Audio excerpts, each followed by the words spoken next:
Alrighty, yo, what is going on, everybody? It's your boy, Mr. DDG94 here, back with another reaction video. Today, we finna react to the notorious SummerSlam of 2010. Oh, man, this is the one where I think John Cena... Is this the one where John Cena beat everybody, or was that bragging rights? I don't remember. But anyways, so, without further ado, let's get right into this. What is up, guys? Wrestling Premiere is here. The summer of 2010, a memorable summer of my childhood.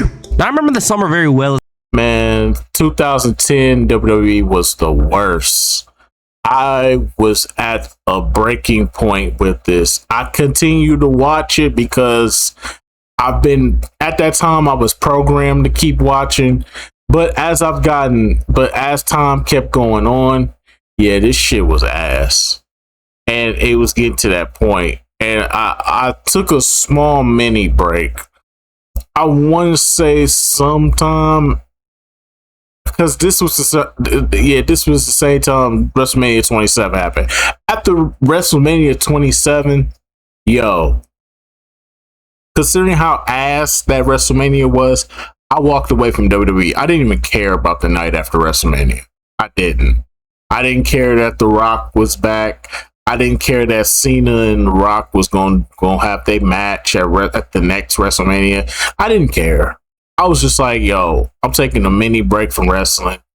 Came back, I want to say right before the pipe bomb that CM Punk dropped. I came back right around that, like right before it happened. Like I want to say like at least I want to say like Capital Punishment. I came back because R-Truth was getting a heel turn and everybody was saying, yo, R-Truth heel turn is actually pretty good. I like R-Truth got a heel turn and he's facing John Cena for the WWE title. Let me see what y'all talking about. And then I was watching it and I ain't gonna lie, R-Truth had me cracking up. I was entertained.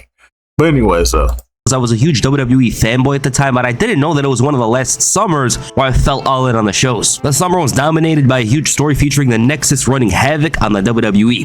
For me, it was must-watch TV and something that rewards you for tuning in. I remember the whole Nexus arc well and thinking, how is John Cena gonna stop them? For one, I thought John Cena was gonna join them. Other than the Nexus, the WWE would constantly tell you that The Undertaker was in a vegetative state. One of the 50 words I learned from the WWE because they want to shut up with that word. Edge was boring as hell at this point. Evan Bourne had a decent push. Bret Hart and Jorts was presented as tougher than most of the roster. Seriously, if you saw him with the Jorts coming up to you, you're about to take a beating. Jack Swagger apparently couldn't swim. CM Punk was in a terrible position. NXT was one of the worst wrestling shows you'll have the pleasure of watching. It's so bad that it was entertaining. What about this SummerSlam? This SummerSlam was carried hard by the Team WWE Nexus match. I unfortunately had a punishment, so I couldn't read the results on WWE.com as it was happening.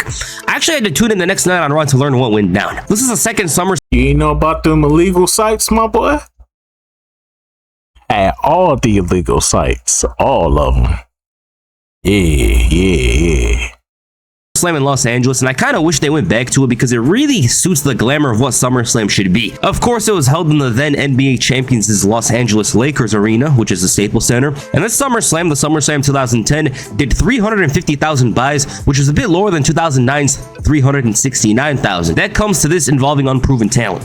2009's show was incredibly stacked and heated, whereas 2010 had new talent and carried super hard by the main event. The theme song for the event was Rip It Up by Jet. Suits the show very well, and the orange and blue colors, which are basically the Miami Dolphins, was a good aesthetic. I like it a lot. SummerSlam should be colorful. The NXT 7 caused a tremendous amount of carnage. Their goal of disposing of the top guys came with an opportunity at immortality. To defeat this legion of talent would place the Nexus in the history books, but the veterans weren't going out without a fight.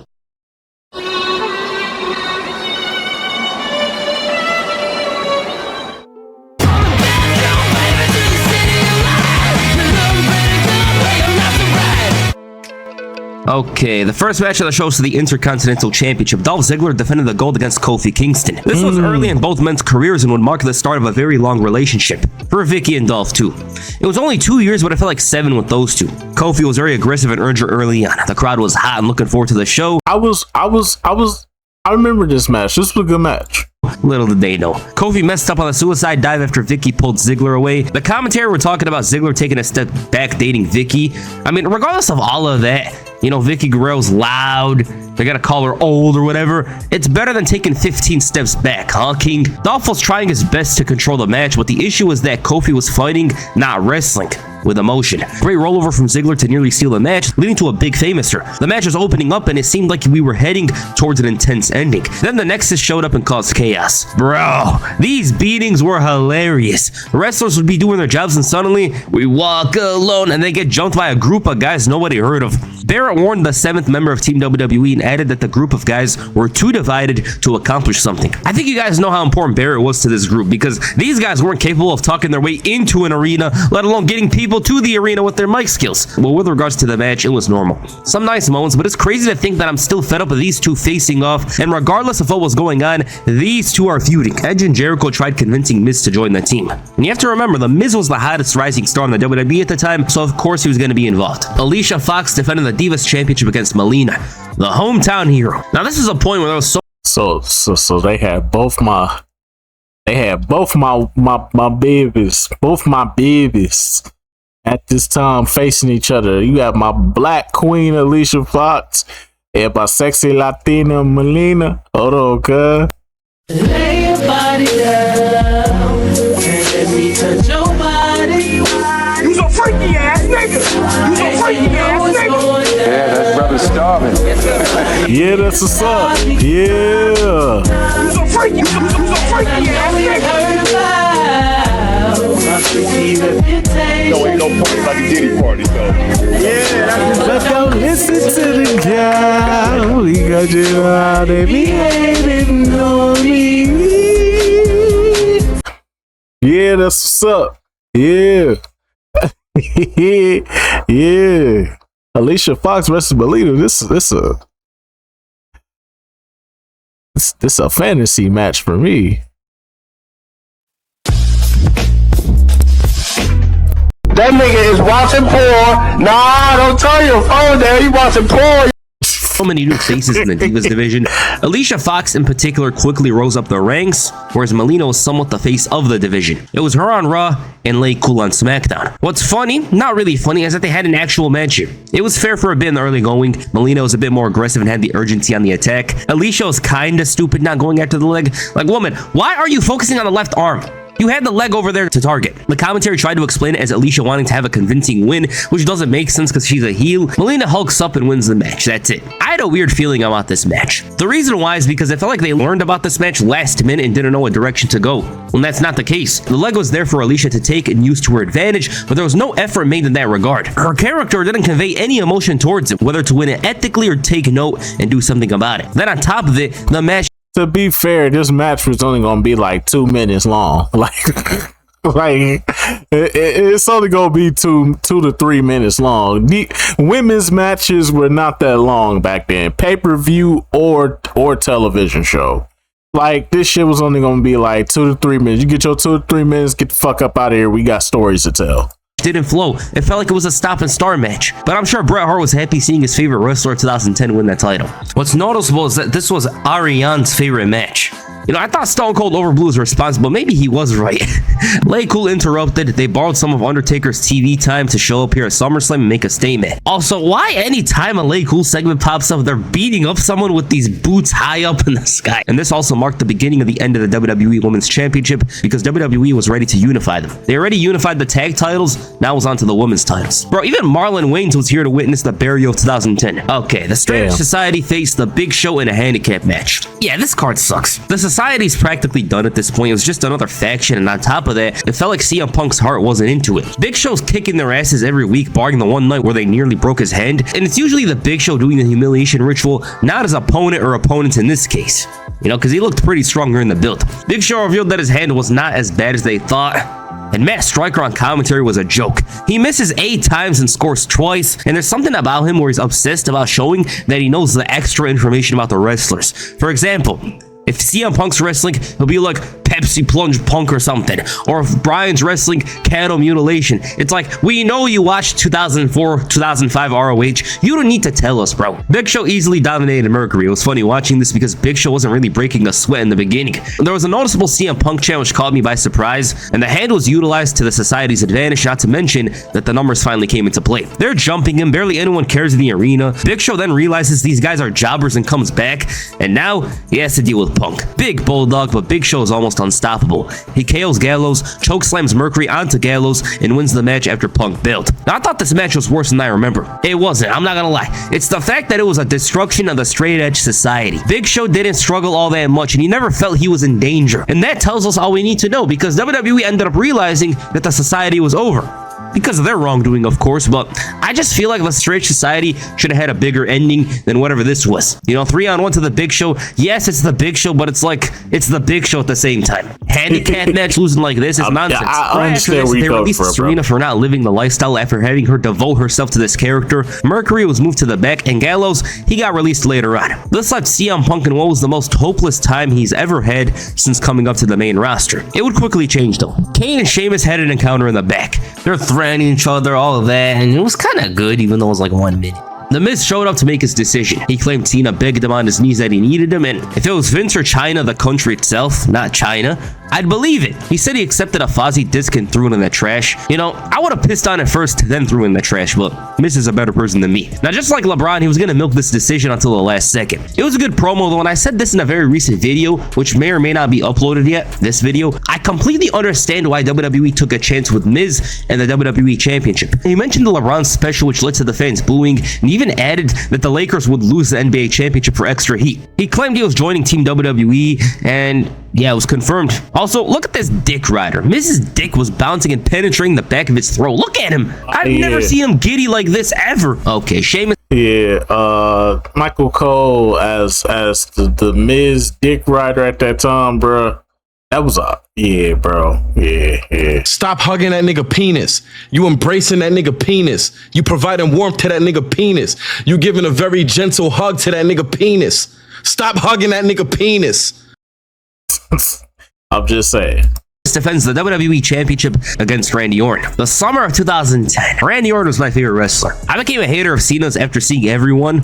It lasted for all of 1 month, but I remember Orton was the PR answer to the favorite wrestler question. He was slithering like a snake and very unpredictable, and I think the Orton character became all talk later on, but here, he was genuinely unpredictable. Like 08 to 2010 Randy Orton, you can't guess his next move. It was very over during this summer, and I think people forget that. Sheamus was a 2-time WWE champion not even a year into his run, and it's absurd, but I think Sheamus got pretty comfortable in the upper card. In the storyline, he was trying his best to prove that he wasn't intimidated by Orton, and it showed in the beginning of the match. But Orton overrode that and showed him who was the dominant one. What's notable about this match is that up to this point, Sheamus was usually the dominant one in his matches. The match was incredibly slow, but that's like saying Ric Flair's gonna fail off the top rope.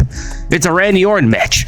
There's some arm work done seeing as Orton had a history, and it was a pretty boring match. Sheamus was intense, but it was moving super slow to the point where I actually forgot that there was a match happening. I was looking at my TV. It was very dull until Orton found his opening, and that happened 4 minutes after my last sentence. He makes his comeback, fans cheer, and it's finally a moment where the match moves faster than a snail. Sheamus wasn't fully out of it and was a huge threat at this point. He missed the bro kick, Orton drops him with a DDT, and he looks like Shawn Michaels hooked him up with an old supplier. And it's time for the RKO. Sheamus avoided it, the fans were caught off guard with that one. Orton tried again but walked into the bro kick. 1, 2, no. Fans were a bit shocked. It was a good kick out here, I want to say, because a lot of people in the crowd were actually convinced that Sheamus would win here. So Sheamus got himself disqualified because he couldn't stop Randy Orton. Orton didn't care about honor at this point. He dished out a brutal assault and RKO'd him on the table. Now, I don't know what was up with Orton at the time. Did they give him extra medication because he was moving crazy? Like, I never seen Randy Orton move as crazy as he was here. With regards to the match, I don't like this match. It was super boring for 3/4 of it. It was sound and logical, but incredibly boring. The last part was good, but to get there was tough. Solution: I think they would have been better served if they treated it like a fight instead of a match. Also, you have a cop-out finish with the DQ for Sheamus at SummerSlam as well. incredibly dumb. Like, I'd accept it if it was a good match, but it was a boring match. Very, very dull. It's not a bad match from a scientific perspective, but it's just boring. That's the issue with it. It's very boring, very slow. Slow doesn't equal bad, but in this case, it does. Okay, Kane defends the World Heavyweight Championship against Rey Mysterio. Kane had a surprise push so late in his career. It was amidst a story that saw The Undertaker hospitalized, or sorry, as WWE said, left in a vegetative state. And Kane claimed it was Rey. Yeah, Rey will leave him in a near-death position with The Undertaker. With a gun, maybe, not with his hands. Kane claimed that Undertaker made mention of Rey at one point. While Rey didn't do it, he's a terrible father, so obviously some eyes are going to be on him, right? Rey accused Kane himself of the attack, and the story is wild, but the promo for this match makes it seem like the best storyline of 2010. Just go watch the promo. This is a very underrated attire Rey's ever worn. I've never heard anyone make mention of it. Also, just want to mention this. The Undertaker's injury changed so much to the booking. I don't know if Kane would have been in this position that he was, but then again, the SmackDown roster was so depleted. Maybe it was going to be Undertaker and Kane at SummerSlam. I don't know. Now, Rey obviously had to struggle in the beginning. Kane dominated him with ease and blocked any potential attack. I don't need to mention Kane's offense. It was kind of boring. Power and intensity was the name of the game. Rey had Kane in 619 position for half a second before he dropped him with a clothesline. Rey had to pull out some random nonsense to try and get an advantage, but the issue was that Kane wasn't really damaged all that much. His offense was failing, his back was targeted hard, and on top of that, he had a bad knee. But even then, Rey finally got an actual opening to do something notable.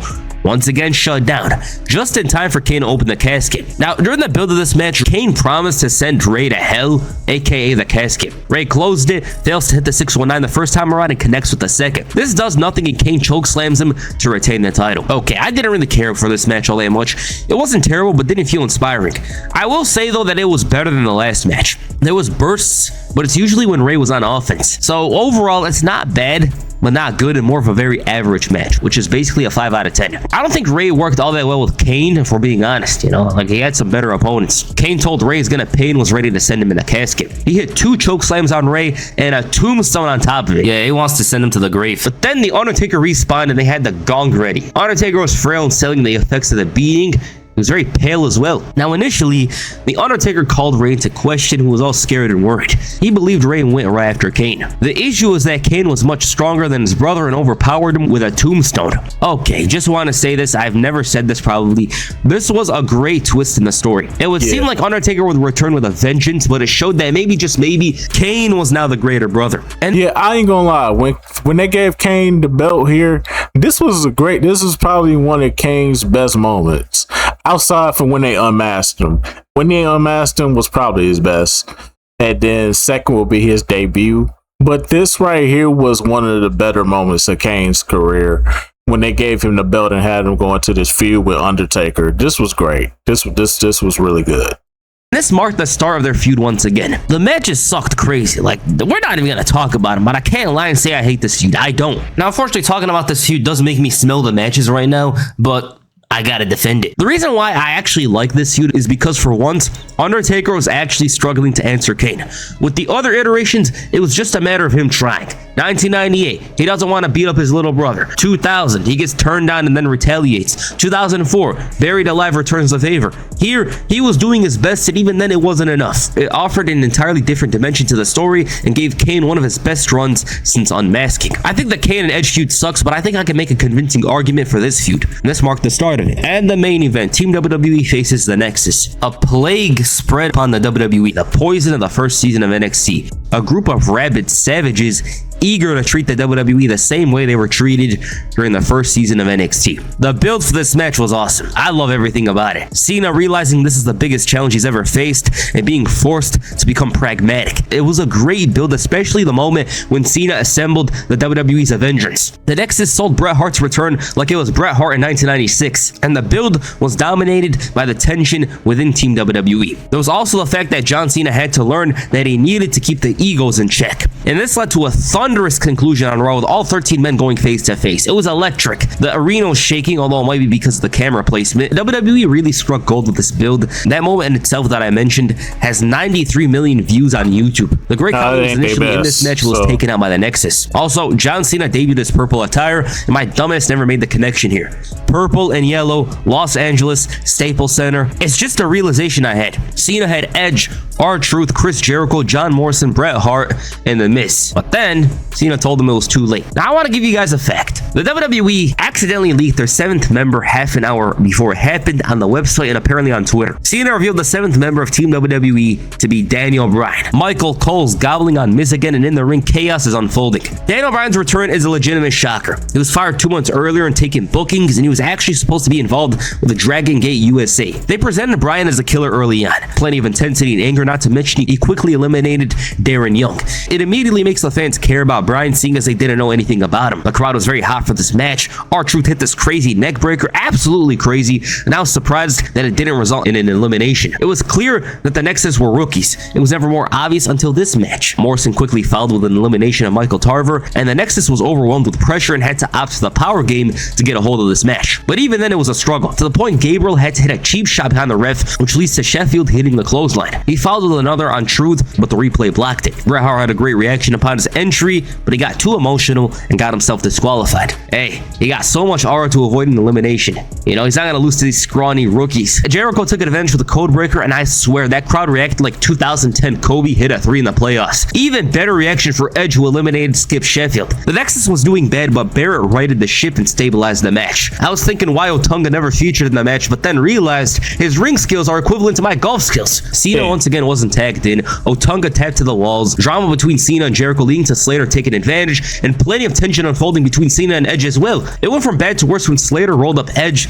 so they jumped him. Trusting Edge is like trusting a snake in the forest. I don't know why the hell John Cena of all people trusts this guy. He slapped your father. He stole your title. Remember, he offered Lita to Vince for a special referee choice, not even a title shot or a title match, for a special referee choice. Cena struggling badly after the attack from Edge and Jericho, and Daniel Bryan opened things up. Super fast with plenty of anger. He made Slater tap out, and it seemed like the Nexus thought they were done. But then the Miz leveled him with a briefcase to make it 2-on-1. Now this is when the match gets funny. Cena had this burst of momentum but was unable to stop the Nexus. They dominated him, fans were booing, and then the infamous DDT on the concrete happened. The concrete spot is known to be the death knell in wrestling, and one that in storyline could leave you sidelined for months. Cena avoids the 450. Barrett is enraged and is down to 2. Cena quickly catches him and locks in the STF. Barrett's caught. He's overwhelmed and quickly taps out. Alright, this is a funny match.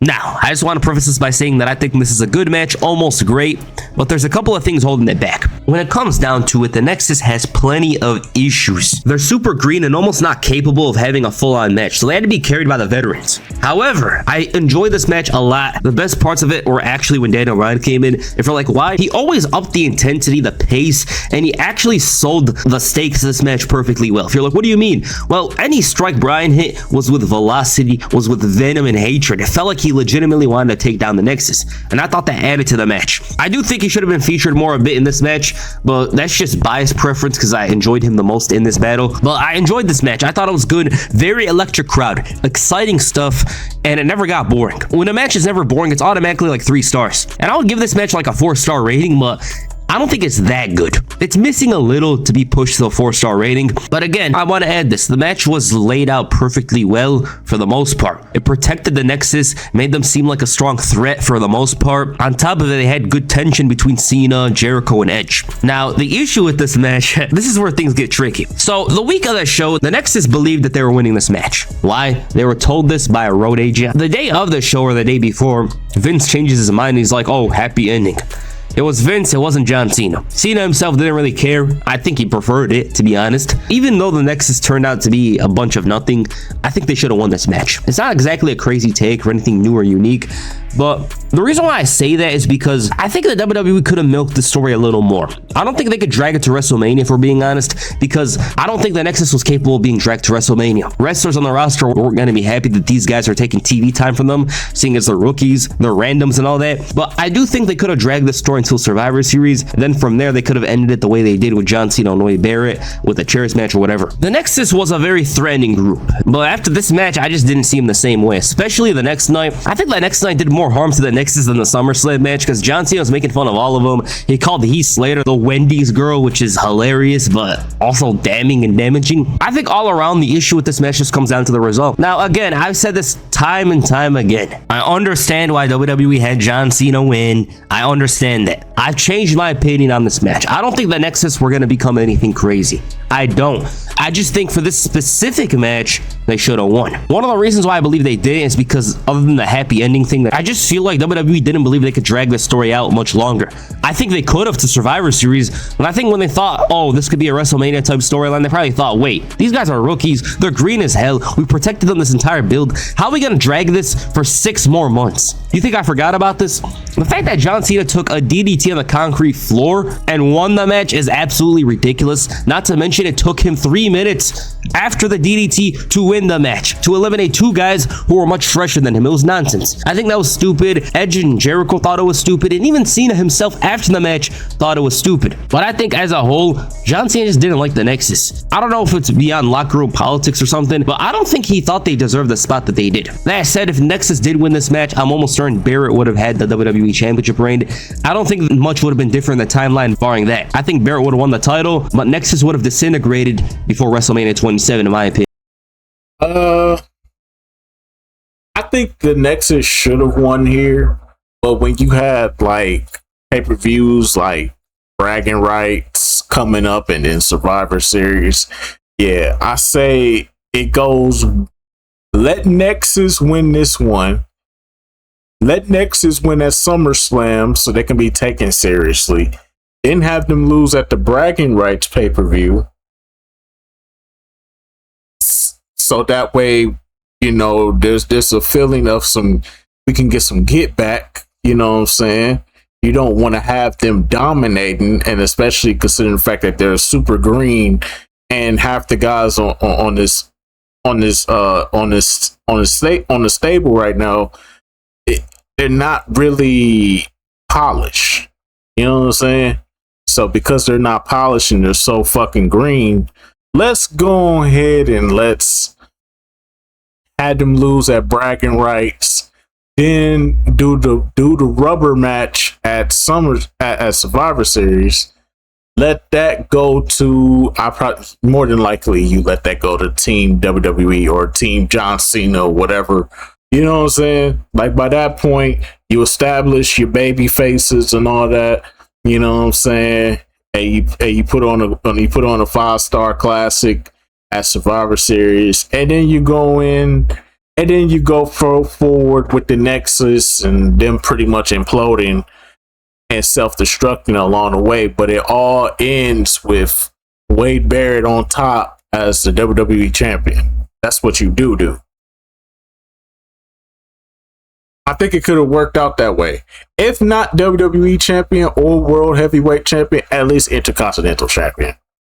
Good match, just has plenty of drama surrounding it, so yeah. Alright, that's SummerSlam 2010. This show is not good. It is almost the worst SummerSlam ever because it felt like an episode of Raw. Nothing about this felt like SummerSlam except the main event and The Undertaker's return. Nothing else. The action here wasn't that good. The main event's a best match by a mile. Like, you guys don't understand. This match is way better than everything you'll see on this show. Not even close. No, I remember this wasn't that great of a match of a show. I thought the Kofi and Dolph Ziggler match was going somewhere until the Nexus fucked that up. And then everything else that followed after that. The only thing I don't remember is the women's match because them shits only go for like 2 minutes. But the fact that Melina and Alicia Fox took on each other. You's a freaky ass nigga. Lay your body down and let me touch your body. I'm just saying though. But anyway, so yeah. I might have to do SummerSlam 2011 to forget about this one. It wasn't a good event. I almost regret watching it, but then again, I've wanted to make this for a couple of years now, so I thought, why not? Alright, why don't you guys think of SummerSlam 2010? Please comment down below, and that's it for this video. Make sure you hit the RK on the like button, perhaps the AA on the subscribe button. Peace. I'm out. Alrighty, man, that's just gonna about do it for this one. I will see you all in the next video. Till then, deuces.